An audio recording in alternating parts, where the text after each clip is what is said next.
Mukunda jewellers మొట్టమొదటి factory outlet లో Nakshi Mela flat 9.99% VA. ఈ ఆఫర్ సెప్టెంబర్ 13 నుంచి డిసెంబర్ 21 వరకు. విచ్చేయండి. Opening soon Jubilee Hills. Bharat China మధ్య వాణిజ్యాంతరం భారీగా పెరుగుతోంది. ఈ ఏడాది $106 బిలియన్ చేరుతుందని గ్లోబల్ ట్రేడ్ రీసెర్చ్ ఇనిషియేటివ్ సంస్థ అంచనా వేసింది. భారత్ నుంచి ఎగుమతులు తగ్గడం, చైనా నుంచి దిగుమతులు పెరగడం వల్లే ఈ పరిస్థితి తలెత్తిందని GTRI వెల్లడించింది.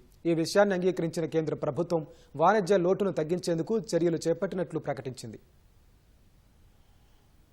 భారత్ చైనా మధ్య వాణిజ్యాంతరం నానాటికి పెరుగుతోంది. ఓవైపు బీజింగ్ నుంచి మన దేశానికి దిగుమతులు భారీగా జరుగుతుంటే భారత్ నుంచి చైనాకు ఎగుమతులు మాత్రం చాలా తక్కువ స్థాయిలో ఉన్నాయి. ఫలితంగా ఈ ఏడాది చైనాతో భారత వాణిజ్య లోటు $106 బిలియన్ వరకు ఉండొచ్చని global trade research initiative GTRI అంచనా వేసింది. చైనా నుంచి అత్యధికంగా electronics, machinery, organic chemicals, plastic సంబంధ దిగుమతులు పెరుగుతున్నట్లు తెలిపింది. ఈ మేరకు ఓ నివేదిక విడుదల చేసిన GTRI అందులో పలు కీలక అంశాలను ప్రస్తావించింది. నివేదిక ప్రకారం 2021లో భారత్లోకి చైనా దిగుమతులు విలువ $87.7 బిలియన్ ఉండగా గతేడాది $109.6 బిలియన్ పెరిగింది. 2025లో ఆ దిగుమతులు విలువ ఏకంగా $123.5 బిలియన్ ఉండొచ్చని GTRI అంచనా వేసింది. 2021లో చైనాకు భారత్ నుంచి ఎగుమతి చేసిన వస్తువుల విలువ $23 బిలియన్ ఉండగా గతేడాది నాటికి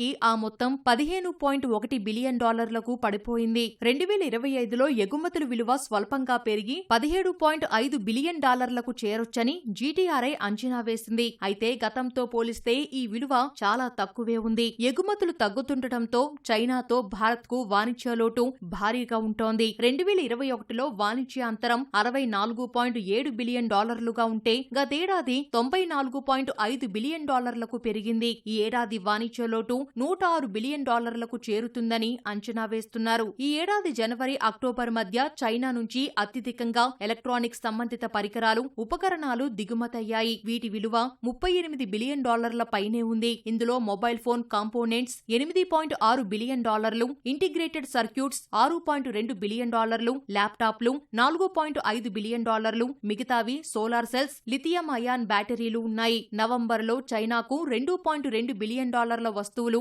భారత్ నుంచి ఎగుమతయ్యాయి. ఏప్రిల్, నవంబర్ మధ్య మొత్తం ఎగుమతుల విలువ $12.2 బిలియన్ ఉంది. ప్లాస్టిక్ పరిశ్రమలో ఉపయోగించే నాఫ్తాను ఎక్కువగా ఎగుమతి చేయడం వల్ల ఈ ఏడాది చైనాకు భారత ఎగుమతుల విలువ స్వల్పంగా పెరిగిందని GTRI వ్యవస్థాపకుడు అజయ్ శ్రీవాస్తవ తెలిపారు.